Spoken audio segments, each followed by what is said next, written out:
नमस्कार, मैं हूं आपके साथ शीरीन। रात के 10 बजने वाले हैं। 24 घंटे 24 रिपोर्टर का वक्त हो गया है। देश की हर एक बड़ी खबर आपके सामने होगी। मनोज वर्मा बताएंगे दिल्ली के स्कूलों को मिलने वाली धमकी की वो खबर जो चुनाव से पहले अफजल गुरु के मुद्दे से जुड़ गई है। वीरेश पांडे दिखाएंगे मिल्कीपुर में बीजेपी के पासवान कार्ड, जिसने उपचुनाव के मुकाबले को और रोचक बना दिया है। शशांक कुमार आपको बताएंगे नीतीश कुमार का वो इशारा जो उन्होंने दही चूड़ा भोज को लेकर दिया है। और अवधेश मिश्रा दिखाएंगे महाकुंभ में अमृत स्नान की अद्भुत गाथा, जहां 3 करोड़ से ज्यादा श्रद्धालुओं ने आस्था की डुबकी लगाई है। तो आइए शुरू करते हैं 24 घंटे 24 रिपोर्टर आज की सबसे बड़ी खबर के साथ।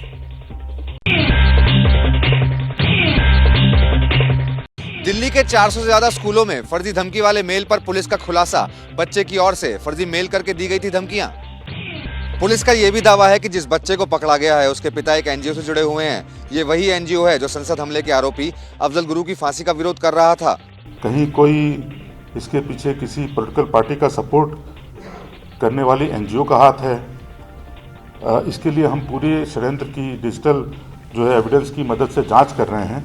जिस एनजीओ का दिल्ली पुलिस ने जिक्र किया उसको बीजेपी ने आम आदमी पार्टी से जोड़ दिया। जुवेनाइल को आगे कर जिस एनजीओ का नाम सामने आ रहा है और जो संबंध अफजल गुरु से मिलता हुआ दिखाई दे रहा है, मुझे ये कहने में कोई संकोच नहीं है कि कहीं न कहीं अरविंद केजरीवाल आम आदमी पार्टी कहीं न कहीं इसके घेरे में है।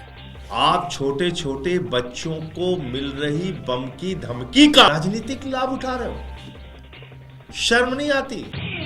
दिल्ली के स्कूलों में पिछले साल से लगातार धमकियों वाले मेल आ रहे हैं, जिसको लेकर अरविंद केजरीवाल कई बार कानून व्यवस्था को लेकर सवाल उठा चुके हैं। केजरीवाल की नाकामियों का पर्दाफाश करने के लिए राहुल गांधी का पार्टी नेताओं को निर्देश। केजरीवाल बोले, बीजेपी से मिली हुई है कांग्रेस। कल सीलमपुर इलाके से राहुल गांधी ने कई बार नाम लेकर केजरीवाल को घेरा तो सुबह होते ही पूरी कांग्रेस केजरीवाल पर हमलावर हो गई। कि आप आरएसएस से क्या मदद ले रहे थे 2014 में? कभी एक किसी व्यक्ति ने जाकर उनसे पूछा? इधर केजरीवाल ने पहले सोशल मीडिया के जरिए कांग्रेस और बीजेपी पर मिली भगत के आरोप लगाए और फिर प्रेस कॉन्फ्रेंस कर कांग्रेस को कटघरे में खड़ा किया। मैं कुछ नहीं बोलूंगा उनके खिलाफ। वो अपनी पार्टी को बचाने की कोशिश कर रहे हैं, मैं देश को बचाने की कोशिश कर रहा हूँ। बदली हुई रणनीति के तहत कांग्रेस नेता अब केजरीवाल के पुराने बयान निकाल रहे हैं। आरक्षण से लेकर तमाम मुद्दों पर उन्हें घेर रहे हैं। दिल्ली में राहुल गांधी की दही चूड़ा पॉलिटिक्स। पूर्वांचल के वोटर्स को साधने के लिए पहुंचे रिठाला। मौका मकर संक्रांति का था और राहुल गांधी पूर्वांचल समाज की महिलाओं के बीच पहुंच गए। साथ में दही चूड़ा खाया और समस्याओं पर बात की। इससे पहले कल सीलमपुर इलाके में राहुल ने जय बापू, जय भीम, जय संविधान रैली की थी और मुस्लिमों के साथ साथ दलित समाज को साधा था, जिसके बाद आज वो पूर्वांचली वोटर को रिझाने पहुंचे। देखो दिल्ली, देखो चमकती हुई दिल्ली है। राहुल जी, क्या पेरिस जैसी दिल्ली है? सब जगह यही हाल है। दिल्ली में कई ऐसी विधानसभा सीटें हैं जहां पूर्वांचल के वोटर्स निर्णायक भूमिका निभाते हैं। कांग्रेस इन्हीं वोटर्स को अपने पाले में लाने की कोशिश कर रही। चुनावी कार्यक्रम में पीडब्ल्यूडी विभाग की गाड़ी लाने पर घिरी मुख्यमंत्री आतिशी, दिल्ली पुलिस ने दर्ज की एफआईआर। जिस वक्त सीएम आतिशी डीएम ऑफिस में अपना नामांकन दाखिल कर रही थी, उसी वक्त दिल्ली की सियासत में पीडब्ल्यूडी की गाड़ी के इस्तेमाल पर माहौल गर्म हो गया। दरअसल 7 जनवरी को आतिशी ने चुनावी कार्यालय का उद्घाटन किया था। तब सरकारी ट्रक से कुछ सामान यहाँ लाया गया था। कानून को ना मानने वाले आम आदमी पार्टी के नेता एनार्किस्ट है, लालची भ्रष्टाचारी लोग हैं। ये जिस दौरान सरकारी सेवाओं का उपयोग नहीं करना चाहता, उस समय भी छोड़ना नहीं चाहते हैं। खुद पर आरोप लगे तो आतिशी बीजेपी नेता प्रवेश वर्मा पर हमला करने लगी। खुलेआम पैसे बट रहे हैं, चश्मे बट रहे हैं। प्रवेश वर्मा जी पे जांच चल रही है और मुझ पर बिना जांच के एफआईआर भी फाइल हो गई। इस मामले में बीजेपी ने आचार संहिता के उल्लंघन का आरोप लगाते हुए शिकायत की, जिसके बाद दिल्ली पुलिस ने पीडब्ल्यूडी विभाग के अधिकारी के खिलाफ एफआईआर दर्ज की है। सीएम चेहरे को लेकर आम आदमी पार्टी का बीजेपी पर तंज। संजय सिंह ने निकाली बिना दूल्हे की बारात। राजेंद्र नगर विधानसभा क्षेत्र की सड़क पर ढोल बज रहे हैं, बैंड बज रहा है, सड़क पर बारात निकल रही है। लेकिन इस बारात में जो घोड़ी है उस पर कोई दूल्हा नहीं बल्कि पोस्टर लगा है जिस पर लिखा है दिल्ली में बीजेपी का दूल्हा कौन। ये किसी शादी की नहीं सियासत की बारात है जिसमें आम आदमी पार्टी के कार्यकर्ता पोस्टर बैनर लेकर बाराती बने हैं और बीजेपी पर तंज कस रहे हैं। घोड़ा है, दूल्हा नहीं है, बिना दूल्हे की बारात है भारतीय जनता पार्टी। इस वीडियो को केजरीवाल ने भी शेयर किया और लिखा बिना दूल्हे की बारात। इससे पहले आम आदमी पार्टी ने दिल्ली के कई इलाकों में पोस्टर भी लगाए थे और सीएम चेहरे को लेकर निशाना भी साधा था। आम आदमी पार्टी ने फिर लगाए नई दिल्ली से बीजेपी के उम्मीदवार प्रवेश वर्मा के ऊपर साड़ी और सोने की चेन बांटने के गंभीर आरोप।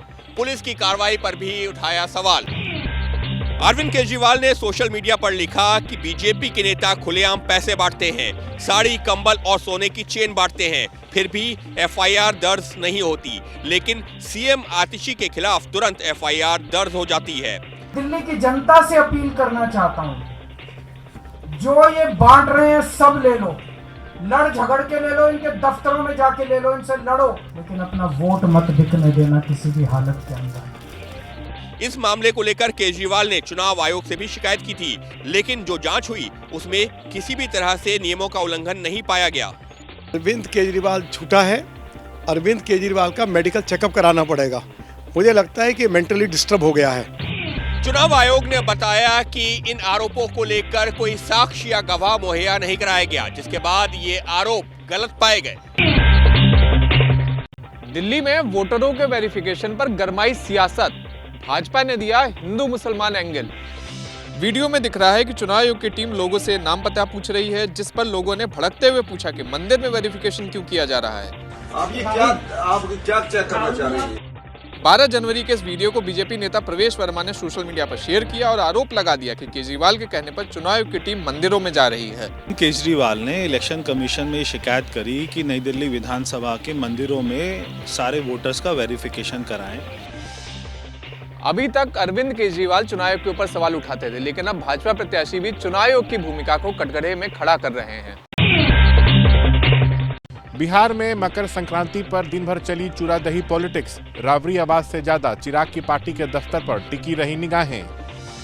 चिराग की पार्टी के दफ्तर पर दही चूड़ा भोज आयोजित हुआ, लेकिन चिराग यहां पहुंचते उससे पहले ही सुबह करीब 10 बजे नीतीश कुमार आए और बिना दही चूड़ा खाए ही 5 मिनट में चले गए। इस घटना के तुरंत बाद मीसा भारती के इशारे ने बिहार में फिर सियासी हलचल तेज कर दी। कई एक वर्षों से देखा गया है कि मकर संक्रांति के बाद कुछ न कुछ राजनीति में उथल पुथल होता है। शायद इस बार भी होगा, लेकिन किस तरह का ये उथल पुथल होगा ये थोड़ा अभी कहना जल्दबाजी है। हालांकि चिराग पासवान ने इसे मुंगेरी लाल के हसीन सपने बताया। जिन लोगों को इसमें भी खेला दिखता है तो उनको उनका खेला मुबारक हो। उनके ये मुंगेरी लाल के सपने अब पूरे नहीं होने वाले हैं। नीतीश कुमार लगातार ये बात कहते रहे हैं कि अब वो पाला नहीं बदलेंगे, लेकिन फिर भी राजद की तरफ से उनके पलटने की भविष्यवाणी बार बार की जा रही है। अयोध्या की हाई प्रोफाइल सीट मिल्कीपुर पर बीजेपी ने खत्म किया सस्पेंस। चंद्रभान पासवान को बनाया अपना उम्मीदवार। बीएसपी और कांग्रेस पहले ही इस सीट पर चुनाव लड़ने से किनारा कर चुकी है, यानी मिल्कीपुर में अब सीधी टक्कर सांसद अवधेश प्रसाद के बेटे अजीत प्रसाद और चंद्रभान पासवान के बीच होगी। दोनों ही प्रत्याशी पासी समाज से आते हैं। बीजेपी ने चंद्रभान पासवान के नाम पर मुहर इस वजह से भी लगाई क्योंकि वो मिल्कीपुर इलाके के ही परसौली गांव के रहने वाले हैं। 2 बार रुदौली से जिला पंचायत सदस्य रह चुके हैं और मौजूदा वक्त में उनकी पत्नी जिला पंचायत सदस्य है। 2022 के आम चुनाव में बीजेपी ने बाबा गोरखनाथ को अपना मिल्कीपुर से कैंडिडेट बनाया था, जिसे समाजवादी पार्टी के अवधेश प्रसाद ने लगभग 13,000 वोटों के अंतर से हरा दिया था। महाकुंभ के अमृत स्नान की कैसी रही तस्वीर और किस मंत्री को लॉरेंस बिश्नोई के नाम से मिली है धमकी? देखिए देश की बड़ी खबर। मकर संक्रांति के पावन मौके पर प्रयागराज महाकुंभ में अखाड़ों ने किया अमृत स्नान। 3 करोड़ से ज्यादा श्रद्धालुओं ने लगाई आस्था की डुबकी। सबसे पहले महानिर्वाणी और अटल अखाड़े के नागा सन्यासी और दूसरे संत महात्माओं ने संगम अमृत स्नान किया। इसके बाद निरंजनी अखाड़ा और फिर पंचदशनाम जूना अखाड़ा के साधु संत शामिल हुए। सबसे आखिरी में श्री पंचायती निर्मल अखाड़ा ने संगम में डुबकी लगाई। इस दौरान हेलीकॉप्टर से साधु सन्यासियों और श्रद्धालुओं पर पुष्प वर्षा की गई। इस महाकुंभ के बीच ही साधु संतों ने एक बार फिर से सनातन बोर्ड की मांग उठा दी है और इसके लिए बाकायदा 27 जनवरी को धर्म संसद बुलाने की तैयारी चल रही है। अपनी खूबसूरती और ग्लैमरस तस्वीरों से प्रयागराज महाकुंभ में छाई हर्षा रिचार्या। निरंजनी अखाड़े के आचार्य महामंडलेश्वर स्वामी कैलाशानंद गिरी से ली है दीक्षा। हर्षा रिचार्या मूल रूप से उत्तराखंड की रहने वाली हैं। महाकुंभ के पहले अमृत स्नान पर आज निरंजनी अखाड़े के संतों के साथ शाही रथ पर बैठकर हर्षा रिचार्या ने भी संगम में आस्था की डुबकी लगाई।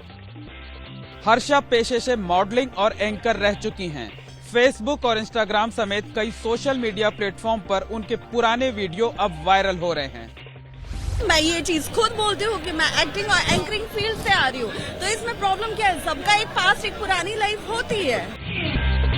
हर्षा का कहना है कि अभी उन्होंने संन्यास धारण नहीं किया है। हालांकि तकरीबन 1.25 साल पहले उन्होंने अपने गुरु से दीक्षा जरूर ले ली थी। देश भर में धूमधाम से मनाया गया मकर संक्रांति का त्योहार। केंद्रीय गृह मंत्री अमित शाह ने उड़ाई पतंग। पतंग उड़ाने के लिए अमित शाह अहमदाबाद की शांति निकेतन सोसाइटी की छत पर पहुंचे थे। पहले तो शाह ने छत पर जमा हुई भीड़ का अभिवादन किया और उसके बाद जमकर पतंगबाजी की। पतंगबाजी के दौरान एक पल ऐसा भी आया जब शाह ने पेच काट दिए, जिसके बाद वो खुशी से झूम उठे। शाह का यह वीडियो अपने एक्स हैंडल पर भी शेयर किया है। अमित शाह गुजरात के 3 दिवसीय दौरे पे हैं, जहां वो कई परियोजनाओं की आधारशिला रखेंगे। बिहार के मंत्री संतोष सिंह को लॉरेंस के नाम से मिली धमकी। बदमाशों ने बाबा सिद्दीकी का भी किया जिक्र। बदमाशों ने कहा कि अगर ये रकम नहीं दी गई तो मंत्री अंजाम भुगतने के लिए तैयार रहें। लॉरेंस बिश्नोई का नाम लेकर बदमाशों ने संतोष सिंह को 5 बार फोन किया, साथ ही व्हाट्सएप पर स्कैनर भी भेजा। तो बोला कि मैं लॉरेंस बिश्नोई बोल रहा हूँ, तो 30 लाख रुपया दे दो।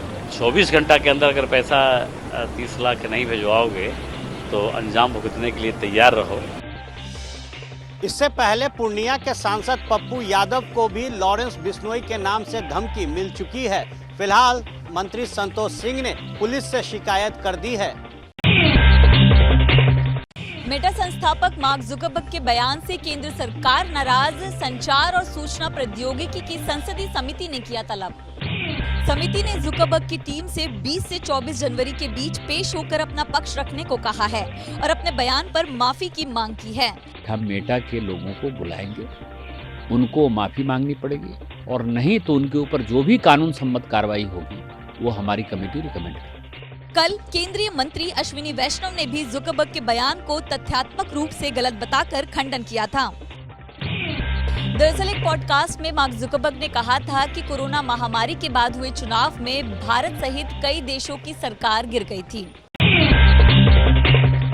किसान नेता जगजीत सिंह डल्लेवाल के अनशन के 50 दिन हुए पूरे। डॉक्टर्स ने जताई बिगड़ते स्वास्थ्य पर चिंता। कल से डल्लेवाल के समर्थन में खनौरी बॉर्डर पर 111 किसानों का जत्था आमरण अनशन की शुरुआत करेगा। उनके समर्थन में सभी किसान काले कपड़े पहनेंगे और केंद्र सरकार के खिलाफ आवाज उठाएंगे। कई लोग डल्लेवाल से अनशन खत्म करने की अपील कर चुके हैं, लेकिन डल्लेवाल ने साफ कहा है कि जब तक किसानों की मांग नहीं मानी जाती वो अनशन जारी रखेंगे। इस बीच कल एक बार फिर सुप्रीम कोर्ट में डल्लेवाल के अनशन पर सुनवाई होनी है। नहीं थम रहा चाइनीज मांझों से हादसों का सिलसिला। राजस्थान के बांसवाड़ा में चाइनीज मांझे से किसी की उंगली कटी है तो किसी की गर्दन। अस्पताल के स्ट्रेचर पर लेटे इस शख्स का नाम लक्ष्मण है, जिसका गला चाइनीज मांझे से बुरी तरह कट गया है। डॉक्टर गले पर टांके लगा रहे हैं। गनीमत रही कि इसकी जान बच गई। लक्ष्मण अपने दोस्त केशु के साथ बाइक पर जा रहा था, तभी चाइनीज मांझे की चपेट में आ गया। हादसे में केशु का अंगूठा और एक उंगली कट गई है। उधर नागपुर में लाखों रुपए के नायलॉन वाले मांझे पर प्रशासन ने रोलर चलवाया। नायलॉन के ये मांझे अलग अलग दुकानों से जब्त किए गए थे। 3 दिन पहले उत्तर प्रदेश में चाइनीज मांझे से एक बड़ा हादसा हुआ। यहाँ पर शाहजहांपुर में चाइनीज मांझे से ही एक सिपाही की गर्दन कट गई। दुश्मन देश के लिए काल बनेगी देश की पहली स्वदेशी एंटी टैंक मिसाइल नाग। पोखरण में हुआ सफलतापूर्वक परीक्षण। महज 3 सेकंड और दुश्मन का ठिकाना तबाह। नाग MK2 एक तीसरी पीढ़ी की एंटी टैंक मिसाइल है। ये फायर एंड टारगेट तकनीक पर काम करती है, मतलब एक बार निशाना लगाने के बाद मिसाइल खुद ही उसे तबाह कर देती है। इस मिसाइल को DRDO ने 300 करोड़ रुपए की लागत से बनाया है और ये हर मौसम में काम करने में सक्षम है। रक्षा मंत्री राजनाथ सिंह ने नाग के सफलतापूर्वक परीक्षण के लिए DRDO और सेना दोनों को बधाई दी। बर्फबारी से बेहाल हुए उत्तराखंड के पहाड़ी इलाके। बाबा केदार ने ओढ़ी बर्फ की चादर। केदारनाथ धाम में करीब 3 से 4 फीट तक बर्फ जमी हुई। तापमान माइनस में जा चुका है। पुनर्निर्माण के काम पूरी तरह ठप हो चुके हैं। चौपता में पर्यटकों की भीड़ उमड़ रही है। देश के कई राज्यों से सैलानी यहां पहुंचकर बर्फबारी का आनंद ले रहे हैं। इधर मैदानी राज्यों में कोहरे का कहर जारी है। रेल, सड़क और हवाई यातायात प्रभावित हो रहा है। मैदानी राज्यों के लिए भी आने वाले दिनों में मौसम विभाग ने कोहरे का ऑरेंज अलर्ट जारी किया है। अलीगढ़ मुस्लिम यूनिवर्सिटी को मिला नगर निगम का नोटिस। बकाया रुपए जमा करने के लिए दिया 15 दिन का समय। दरअसल नगर निगम का अलीगढ़ मुस्लिम यूनिवर्सिटी पर 24 करोड़ 45 लाख रुपए बकाया है। यूनिवर्सिटी की 18 प्रॉपर्टी हैं, जिसको लेकर विभाग ने डिमांड नोटिस जारी किया है। हैरानी की बात तो ये है कि ये राशि पिछले 8 साल से बकाया है। वहीं यूनिवर्सिटी ने कहा है कि जैसे ही UGC से ग्रांट मिलेगी तुरंत नगर निगम का बकाया चुका दिया जाएगा। अब अगर तय समय में AMU ने ये बकाया रकम को जमा नहीं किया तो यूनिवर्सिटी के बैंक खातों को सीज किया जा सकता है। मथुरा में श्रद्धालुओं के बस में लगी भीषण आग। बस की सीट पर सो रहे एक व्यक्ति की जलकर हुई मौत। ये बस वृंदावन में पर्यटक सुविधा केंद्र के बाहर खड़ी थी, तभी अचानक आग की लपटों में घिर गई। इस हादसे में एक व्यक्ति की जान चली गई है। बस में आग क्यों लगी, इसकी वजह अभी साफ नहीं हो पाई है। बताया जा रहा है कि तेलंगाना से लोगों का एक ग्रुप बस के जरिए मथुरा पहुंचा था। कलकत्ता में 60 डिग्री झुकी 4 मंजिला इमारत, चल रहा था मरम्मत का काम। राहत की बात यह रही कि इस हादसे में कोई हताहत नहीं हुआ। बताया जा रहा है कि इमारत में बड़ी बड़ी दरारें दिखने के बाद 17 दिसंबर से मरम्मत का काम चल रहा था। इसके लिए इमारत को पहले ही खाली करवा लिया गया था। ये इमारत झुककर बगल वाली बिल्डिंग के सहारे से टिक गई है। अब बगल वाली बिल्डिंग के मालिक को डर है कि कहीं उनका मकान भी इसकी जद में ना आ जाए। अब कोलकाता नगर निगम ने मामले की जांच शुरू कर दी है। ये भी जांच किया जा रहा है कहीं इस इमारत अवैध रूप से बिना प्लान के तो नहीं बनाई गई थी। इजराइल और हमास के बीच जल्द सीज फायर की डील फाइनल हो सकती है। सूत्रों के मुताबिक हमास 33 बंधकों को पहले रिहा करने पर विचार कर रहा है। इजराइल और हमास के बीच युद्ध विराम को लेकर कतर की राजधानी दोहा में मिस्र, कतर और अमेरिका की मदद से बातचीत हो रही है। सीज फायर का पहला फेज 42 दिन का होगा। 33 बंधकों को रिहा करने के 15 दिन बाद बाकी बंधकों को भी रिहा किया जाएगा। हमास के पास इजराइल के 94 बंधक मौजूद हैं, जिनमें से करीब 34 की मौत हो चुकी है। हमास ने 7 अक्टूबर 2023 को इजराइल के 251 नागरिकों को बंधक बना लिया था। बाकी बंधकों को पहले ही छुड़ा लिया गया है। इजराइल और हमास के बीच जब से युद्ध की शुरुआत हुई है, उसके बाद से लगभग 47,000 लोगों की गाजा में जान जा चुकी है। इसके अलावा 1 लाख से ज्यादा लोग घायल बताए जा रहे हैं। साउथ अफ्रीका में सोने के खदान में खुदाई करने गए 100 मजदूरों की जान चली गई। बताया जाता है कि भूख प्यास की वजह से उनकी मौत हो गई। दिल दहला देने वाली ये घटना जोहान्सबर्ग से 145 किलोमीटर की दूरी पर हुई। सोमवार को जब मजदूरों को बचाने के लिए रेस्क्यू अभियान चलाया गया तो बचाव दल भी हैरान हो गया। सभी मजदूरों की डेड बॉडी प्लास्टिक में बंद थी। एक रिपोर्ट के मुताबिक अधिकारियों ने पिछले साल भोजन, पानी और दवाइयों की आपूर्ति ये कहते हुए रोक दी थी कि खनिक जानबूझकर और बिना मंजूरी के खदान में घुसे हुए हैं। दरअसल जोहान्सबर्ग को gold city of the world का तमगा हासिल है। पूरी दुनिया में यहाँ सबसे अधिक सोने और हीरे की खदानें हैं। लॉस एंजलिस के जंगलों में लगी आग तेज हवाओं से और ज्यादा भड़की। कैलिफोर्निया के नए जंगल भी आ सकते हैं चपेट में। मौसम विभाग ने करीब 100 किलोमीटर प्रति घंटे की रफ्तार से हवाएं चलने का अनुमान जताया है। यही वजह है कि आग पर अब तक काबू नहीं पाया जा सका। हेलीकॉप्टर की मदद से आग बुझाने का अभियान और तेज कर दिया गया है। अब तक हजारों घर राख के ढेर में तब्दील हो चुके हैं। 16 से ज्यादा लोग लापता बताए जा रहे हैं। इधर अमेरिका के नवनिर्वाचित राष्ट्रपति डोनाल्ड ट्रंप ने कहा कि वो जल्द ही प्रभावित इलाकों का दौरा करेंगे और नया शहर बसाएंगे।